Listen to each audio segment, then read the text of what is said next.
Hello and welcome to Anujgar coaching. नमस्कार प्रिय अभ्यर्थियों। और आज के प्रीवियस ईयर क्वेश्चन के इस सीरीज में आप सभी का मैं स्वागत करता हूं। और सबसे पहले तो आप सभी का बहुत बहुत धन्यवाद। धन्यवाद देने का कारण आप जो चाहे मानना चाहे मान लीजिए, क्योंकि आप सभी के कारण ही अनुजगर कोचिंग सफलता के इस चरण तक पहुंच पाई है। तो हर एक कदम के लिए आपके बहुत बहुत धन्यवाद, जो भी आपने जब भी अनुजकर कोचिंग के सक्सेस में दिया। मित्रों, आज का क्वेश्चन थोड़ा ज्यादा ही इंपॉर्टेंट सेशन है, क्योंकि आज का क्वेश्चन आया है यूपीएससी परीक्षा 2020 से। आपका जो अभी 9 जनवरी 2021 को जो मेंस का पेपर हुआ था, उसमें आपका जो हिस्ट्री का पेपर होता है, इतिहास का पेपर होता है, उसी से यह प्रश्न पूछा गया है। तो यह प्रश्न बड़ा ताजा ताजा है। यह प्रश्न क्या है, आइए इसको समझने का प्रयास करें। Since the decade of 1920s, the national movement acquired various ideological strands and thereby expanded its social base. Discuss. 1920s में, मतलब ये बात आपसे चल रही है लगभग असहयोग आंदोलन के आसपास। तो 1920 से ही नेशनल मूवमेंट में कई सारी विचारधाराओं ने प्रवेश कर लिया, जिसके चलते राष्ट्रीय आंदोलन का सोशल बेस, सामाजिक आधार भी बढ़ा। तो मित्रों, ये तो बड़ा एक चर्चा का विषय रहेगा कि 1920s में भारतीय राष्ट्रीय आंदोलन में ऐसी कौन सी नई नई आइडियोलॉजीज आ गई थी जिनके चलते राष्ट्रीय आंदोलन का सोशल बेस भी बढ़ा। कौन कौन सी विचारधाराएं आई? देखिए मित्रों, 1920 के दशक में एक बहुत इंपॉर्टेंट काम यह हुआ था कि भारतीय राष्ट्रीय आंदोलन में पहला pan India movement non cooperation movement के रूप में हुआ था।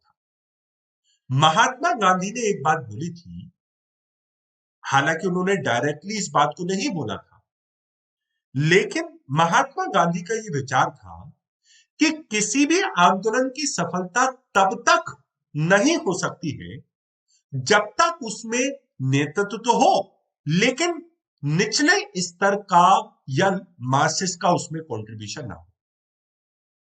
तो कोई भी एक आंदोलन तब सक्सेसफुल हो पाता है जब उसमें किसान पार्टिसिपेट करें, फैक्ट्री में काम करने वाले मजदूर पार्टिसिपेट करें, ऐसा वर्ग उसमें पार्टिसिपेट करे जिसका नंबर बढ़ा जाता है, जिसका सोशल बेस बड़ा मजबूत।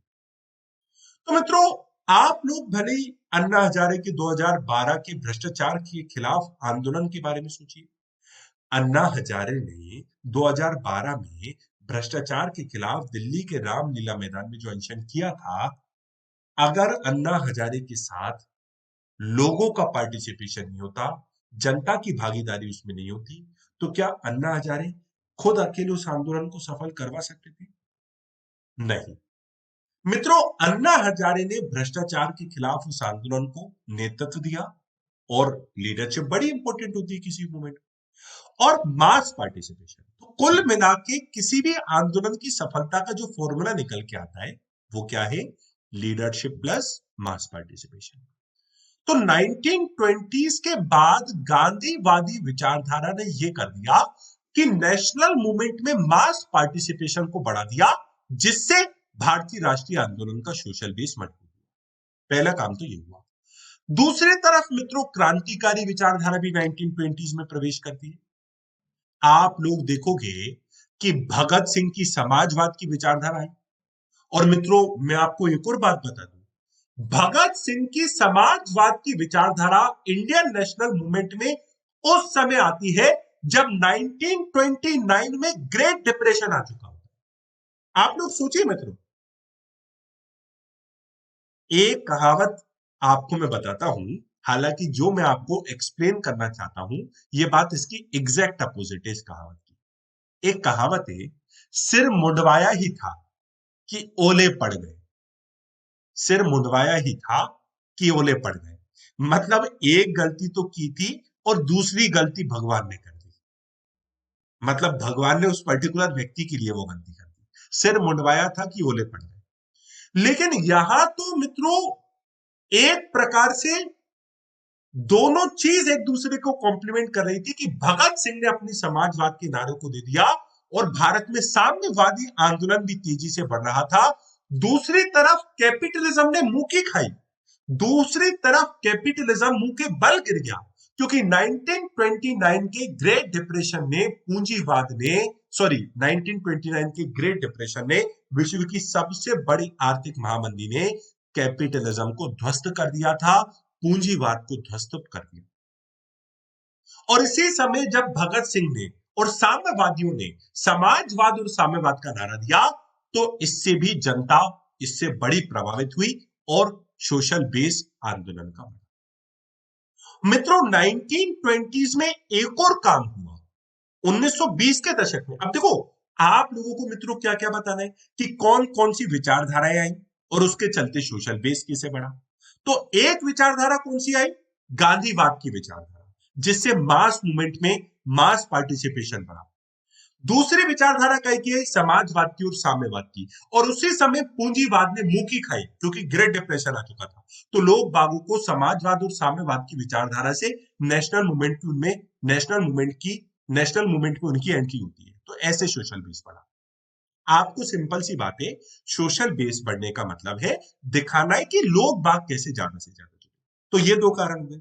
मित्रों 1920s के दशक में एक और काम हुआ कि मित्रों गांधी के मॉडल की आलोचना की जाती है कि गांधी का जो राष्ट्रवाद था वो एक प्रकार से कहीं ना कहीं जो लोअर क्लासेस थी अपनी पहुंच उन तक नहीं पहुंचा पाएगा, मतलब दलितों तक अपनी बात नहीं पहुंचा पाएगा। तो 1920s में बी आर अम्बेडकर आए, 1920s में पेरियार नायकर आए, 1920s के आसपास ही श्री नारायण गुरु आए। इन जैसे नेताओं ने 1920s के बाद दलितों को राष्ट्रीय आंदोलन से जोड़ के, दलित को नेशनल मूवमेंट से जोड़ के नेशनल मूवमेंट के सोशल बेस को बढ़ाया। समझ रहे हो आप लोग, राष्ट्रवाद मतलब इन्होंने कहीं ना कहीं दलितों को नेशनल मूवमेंट से जोड़ के राष्ट्रीय आंदोलन के सामाजिक आधार को बढ़ाया। तो ये 1920s में ऐसे कुछ कार्य हुए, ऐसे कुछ विचारधाराएं भारतीय राष्ट्रीय आंदोलन में आई जिसने उसके सोशल बेस को बढ़ा दिया। समाजवाद की विचारधारा आई, सोशलिज्म की विचारधारा आई, तो जितने भी सोशलिस्ट और कम्युनिस्ट थे वो राष्ट्रवादी आंदोलन से जुड़े, तो सोशल बेस बढ़ा। गांधीवाद की विचारधारा का बहुत ज्यादा वो हुआ जिससे सोशल बेस बढ़ा, और उसके साथ बी आर अम्बेडकर, पेरियार नायकर, श्री नारायण गुरु जैसे नेताओं ने दलितों को जोड़ के नेशनल मूवमेंट के उसका उदाहरण। मित्रों इसी प्रकार का एक क्वेश्चन यूपीएससी 2017 में भी पूछा गया था, लेकिन उस क्वेश्चन की डिस्कशन करने से पहले मैं थोड़ा सा आप लोगों से माफी चाहूंगा। खैर मुझे आपको ये बात पहले ही बता देनी थी ताकि इस हमारी डिस्कशन में ब्रेक ना आए, लेकिन मित्रों इस ब्रेक को भी हम एक चैलेंज की तरह लेंगे। देखते हैं कि इस 1 मिनट की बात के बाद हम उन्हीं पॉइंट्स को दोबारा से रिकॉल कर पाते हैं कि नहीं। 2022, 21 और 23 की प्रिपरेशन करें अभ्यर्थियों के लिए अनअकैडमी पे कंप्लीट बैचेस आ रहे हैं। मित्रों में हर एक बैच का पार्ट हूं, तो आप लोगों को मेरे सत्र वहां पे देखने को मिलेंगे। अगर आप 21 की प्रिपरेशन कर रहे हो तो 6 महीने का बैच है। अगर आप 1 साल की प्रिपरेशन कर रहे हो 2022 के लिए तो 1 साल का बैच है। अगर आप 2023 के लिए एस्पायर कर रहे हो तो 2 ईयर का भी बैच है। आप लोगों से अब मैं अनअकैडमी के यदि फीचर्स के बारे में बताऊं, कंप्लीट सिलेबस कवरेज है, पीडीएफ मटेरियल है, इंटरव्यू प्रिपरेशन है, everything under the UPSC exam is being covered on the Unacademy platform. Live पढ़ने का मजा कुछ और ही होता है, एक बार आप आके देखना। मेरी काफी स्पेशल क्लास भी लेती है। अच्छा एक बात मैं आपको बता दूं, जितने भी अभ्यर्थी अभी तक मन बना रहे थे, 11 जनवरी से अनअकैडमी पे फ्रेश बैच यूपीएससी के लिए चालू हुए हैं, 21, 22 और 23 के लिए। तो अब 2 दिन बीत चुके हैं। हालांकि मित्रों अभी भी आप चाहो तो आप ज्वाइन कर सकते हो। जो 2 दिन आपके चले गए हैं उनकी रिकॉर्डिंग्स आपको मिल जाएंगी। और आप लोगों को मैं ये सबसे पहले इस मुद्दे पे धन्यवाद देना चाहूंगा कि आप लोगों ने बड़े नंबर्स में अनअकैडमी का सब्सक्रिप्शन लेते हुए अनुज यूपीएससी कोड का प्रयोग किया। तो मैं आपसे आज ये अपील नहीं करूंगा कि आप अनुज यूपीएससी कोड का प्रयोग करना, वो तो मैं हमेशा करती हूँ, बल्कि मैं आपको धन्यवाद ज्ञापित करूंगा that you made this code very successful. Please keep making this very successful to show the impact of Anuj Gar coaching on the Unacademy platform as well. तो मित्रों 1920s में काफी सारी विचारधाराएं नेशनल मूवमेंट में आई जिसने सोशल बेस को national movement के बढ़ा दिया। ओके, अब मित्रों इसी प्रकार का क्वेश्चन एक और है। आप लोग देखो कई बार मुझसे प्रश्न पूछा जाता है कि सर प्रीवियस ईयर क्वेश्चन की इंपॉर्टेंस क्या है। 2020 में जो क्वेश्चन आया ना उसी प्रकार का एक क्वेश्चन 2017 में पूछा गया था। आप देखिए, highlight the importance of the new objectives that got added to the vision of Indian independence since the 20s of the last century। ये प्रश्न आपसे पूछ रहा है कि 1920 से ऐसा कौन सा नए ऑब्जेक्टिव्स थे, ऐसे नए कौन से ऑब्जेक्टिव्स थे या ऐसे कौन से नए उद्देश्य थे जो इंडियन इंडिपेंडेंस के विजन के साथ जुड़ गए थे। तो मित्रों 1920 में कौन कौन से नए ऑब्जेक्टिव जुड़ गए थे? मित्रों 1920 में एक नया ऑब्जेक्टिव जुड़ा था जिसका नाम था पूर्ण स्वराज। मित्रों 1920 में जब भारतीय राष्ट्रीय आंदोलन में समाजवाद की विचारधारा आई, सोशलिज्म की आइडियोलॉजी आई, तो सोशलिज्म की आइडियोलॉजी के चलते एक विजन जुड़ गया था जिसका नाम है सोशो इकोनॉमिक इंडिपेंडेंस, सामाजिक और आर्थिक स्वतंत्रता। मित्रों 1920 से पहले जब तक भारत में समाजवाद की विचारधारा नेशनल मूवमेंट में उतनी ज्यादा डोमिनेट नहीं हुई थी, तब तक हम केवल पॉलिटिकल इंडिपेंडेंस का ही सपना देख रहे थे। लेकिन 1920s में जब समाजवाद की विचारधारा आई तो हमने राजनीतिक स्वतंत्रता के साथ साथ सामाजिक आर्थिक स्वतंत्रता की भी मांग की। तो ये क्वेश्चन भी आपसे 1920s के ऑब्जेक्टिव्स और 1920s के विजन की बात करता है और इस क्वेश्चन में भी लगभग सिमिलर प्रकार की बात की जा रही है। तो यूपीएससी के प्रीवियस ईयर क्वेश्चंस को देखना हमेशा महत्वपूर्ण होता है। आई विल गाइड यू कि आप कम से कम 2015 से लेके अभी तक 2020 तक के पेपर को तो एटलीस्ट देखिए। तो मित्रों आज की डिस्कशन इसलिए महत्वपूर्ण डिस्कशन थी क्योंकि ये क्वेश्चन अभी अभी यूपीएससी में पूछा गया था और मैं आपसे यूपीएससी 2020 के और भी अधिक क्वेश्चंस पे डिस्कशन करूंगा। चिंता मत करना, अगले सेशंस में जितने भी प्रीवियस ईयर क्वेश्चन डिस्कशन के बारे में लाऊंगा वहां पे हम 2020 के क्वेश्चंस को ही डिस्कस करेंगे। एक और बार मैं आपको रिवाइज करवाना चाहूंगा। देखिए 1920s में कौन सी आइडियोलॉजी आई? एक सोशलिज्म की आइडियोलॉजी आई। इसने क्या करा? सोशलिस्ट और कम्युनिस्ट को जोड़ दिया। और इसी समय क्या हुआ? 1929 का ग्रेट डिप्रेशन आया तो क्या हुआ? कैपिटलिज्म ने मुंह की खाई और जब कैपिटलिज्म ने मुंह की खाई तब सोशलिस्ट और कम्युनिस्ट लोग और ज्यादा नेशनल मूवमेंट से जुड़ गए। और कौन सी विचारधारा आई? गांधीवाद की विचारधारा का इसमें बड़ा प्रभाव रहा। क्यों प्रभाव रहा? क्योंकि गांधी जी ने बोल दिया लीडरशिप प्लस मासेस का पार्टिसिपेशन, तो सोशल बेस बढ़ा। फिर भीमराव अंबेडकर, पेरियार, नायकर जैसे नेताओं ने दलितों को नेशनल मूवमेंट से जोड़ के सोशल बेस बढ़ा दिया। और मित्रों एक प्रकार से आप एक और बात बोल सकते हो कि समाजवाद की विचारधारा ने एक और काम किया। आप लोगों को जान के मित्रों हैरानी होगी कि समाजवाद की विचारधारा ने केवल सोशलिस्ट और कम्युनिस्ट मतलब समाजवादी और साम्यवादी लोगों को नेशनल मूवमेंट से नहीं जोड़ा था, बल्कि इसने कैपिटलिस्ट लोगों को भी जोड़ा था, पूंजीपतियों को भी जोड़ा था। आप लोगों को मित्रों में बता दूं कि जो भारत में जो कैपिटलिस्ट क्लास थी ना, जो पूंजीपति वर्ग था, 1922 के नॉन कॉपरेशन मूवमेंट में इस कैपिटलिस्ट क्लास ने एक एंटी नॉन कॉपरेशन कमेटी बना ली थी। बड़े अच्छे से समझ लो आप इस कॉन्सेप्ट को।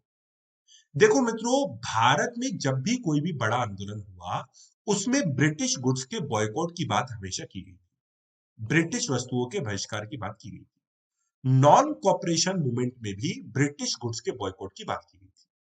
कैपिटलिस्ट क्लास के लिए ये थोड़ा सा उनके लिए अगर हम देखें तो उनके व्यापार के लिए बॉयकॉट करना ज्यादा देर अधिक समय तक पॉसिबल नहीं था। तो अब कैपिटलिस्ट क्लास को इसमें घाटा था अगर नॉन कॉपरेशन मूवमेंट में बॉयकॉट चलता। तो कैपिटलिस्ट क्लास ने नॉन कॉपरेशन मूवमेंट के बॉयकॉट को ना स्वीकार करते हुए एंटी नॉन कॉपरेशन कमेटी बना ली। मतलब हम नॉन कॉपरेशन मूवमेंट को सपोर्ट नहीं करेंगे, एंटी नॉन कॉपरेशन कमेटी बना ली। अब आप लोगों को मैं ये भी बात बता दूं, यही कैपिटलिस्ट क्लास 1930 के सिविल डिसोबीडियंस मूवमेंट में बढ़ चढ़ के पार्टिसिपेट करती है। क्यों करती है? क्योंकि 1929 के ग्रेट डिप्रेशन ने और कोई चारा नहीं छोड़ा था। अब आप सोचिए, जब कैपिटलिस्ट क्लास नेशनल मूवमेंट से शामिल हुई तो क्या राष्ट्रीय आंदोलन का सोशल बेस और ज्यादा नहीं बढ़ेगा? तो मित्रों, काफी सारे ऐसे एग्जाम्पल हैं। देखिए मित्रों, आप लोगों को मैं एक बड़े अंदर की बात इतिहास की, आप लोगों को मैं एक बहुत सिंपल स्ट्रेटेजी यूपीएससी की बताता हूं। ऑल्दो मैं बहुत बार बोल चुका हूं, आप में से कई अभ्यर्थियों ने फॉलो भी करा होगा, लेकिन कई सारे अभ्यर्थी मेरी बातों को ज्यादा तब फॉलो करते जब वो एग्जैक्ट मेरी बातों से जुड़े प्रश्नों को यूपीएससी में आते हुए देखते। मित्रों, मैं आपसे कितने समय पे अनअकैडमी से भी, अनअकैडमी के माध्यम से भी बोल रहा हूं, अनुजगर कोचिंग के यूट्यूब चैनल के माध्यम से भी बोल रहा हूं कि एंशंट और मिडिवल हिस्ट्री से यूपीएससी में कल्चर और सोसाइटी वाले पार्ट से ज्यादा क्वेश्चन आते, संस्कृति और समाज वाले पार्ट से ज्यादा क्वेश्चन आते, पॉलिटिकल हिस्ट्री से कम आते। इस साल के पेपर में भी कल्चर और सोसाइटी वाले पार्ट से ही प्रश्न आए थे, पॉलिटिकल हिस्ट्री से प्रश्न नहीं। तो आप जब प्रश्नों को पढ़ते हो, आप जब देखते हो कि हाँ, जो बात बताई थी उसी से प्रश्न आया, तब आप मानने के लिए बाध्य हो जाते हो। चलो ठीक है, तब नहीं माना तो अब मान लीजिए, आपको बड़ा फायदा मिलेगा। देखो मित्रों, एक बात आप समझो, 1857 की क्रांति के बाद आपकी एक सिंपल सी स्ट्रेटेजी होना चाहिए मॉडर्न हिस्ट्री को कवर करने। हर डिकेड में, हर डिकेड में आप देखते चलो कि नेशनलिज्म कैसे बढ़ रहा है, राष्ट्रवाद कैसे बढ़ रहा है। 1880 से 1890 में राष्ट्रवाद कैसे बढ़ा? अरे भाई, कांग्रेस की स्थापना हुई। 1890 से 1900 में राष्ट्रवाद कैसे बढ़ा? 1900 से 1910 में राष्ट्रवाद कैसे बढ़ा? 1920 से 30 में कैसे राष्ट्रवाद बढ़ा? 30 से 40 में कैसे बढ़ा? 40 से 47 में कैसे राष्ट्रवाद बढ़ा? हर डिकेड में राष्ट्रवाद की ग्रोथ को देखो, और राष्ट्रवाद की ग्रोथ को देखने का मतलब है सोशल बेस को बढ़ता हुआ देखना। राष्ट्रवाद की ग्रोथ को देखने के लिए आपको समझना पड़ेगा कि नेशनल मूवमेंट का सोशल बेस कैसे बढ़ा, सामाजिक आधार कैसे बढ़ा। ये एक ही बात है। आखिरकार मित्रों, जब राष्ट्रीय आंदोलन का सामाजिक आधार बढ़ेगा, सोशल बेस बढ़ेगा, तभी तो नेशनलिज्म बढ़ेगा ना यार। पहले राष्ट्रवाद की विचारधारा 1 लाख लोगों तक सीमित थी, अब मान लो 5 करोड़ लोगों तक हो गई वो, तो नेशनलिज्म तो बढ़ा ना। तो नेशनलिज्म को बढ़ता हुआ देखने के लिए हम सोशल बेस को चेक करते हैं। अब मित्रों, इस प्रश्न में भी आप लोग अगर ये प्रश्नों को थोड़ा सा मैं वर्डिंग भी चेंज कर सकता हूं इसकी। The national movement acquired various ideologies state and thereby we see a growth in the direction of nationalism. और इसके चलते हमें राष्ट्रवाद की दिशा में एक प्रगति होती हुई दिखती है। तो आप लोग कंफ्यूज मत होना, सोशल बेस का बढ़ना मतलब राष्ट्रवाद का बढ़ना है। जब हमें राष्ट्रवाद को बढ़ते हुए देखना होता है डिकेड में, तो हम सोशल बेस को भी बढ़ता हुआ देखते हैं। तो मित्रों, मैं आशा करता हूं कि इस क्वेश्चन की डिस्कशन में आपको बड़ा आनंद आया होगा। आप सभी का बहुत बहुत धन्यवाद अनुजगर कोचिंग से जुड़ने के लिए। अपना कीमती समय देने के लिए मैं और भी क्लासेस आपके लिए लाऊंगा। अनुज यूपीएससी कोड का प्रयोग करना ना भूलें जब भी आप अनअकैडमी पे आए। बहुत बहुत धन्यवाद मित्रों, अगले सत्र में फिर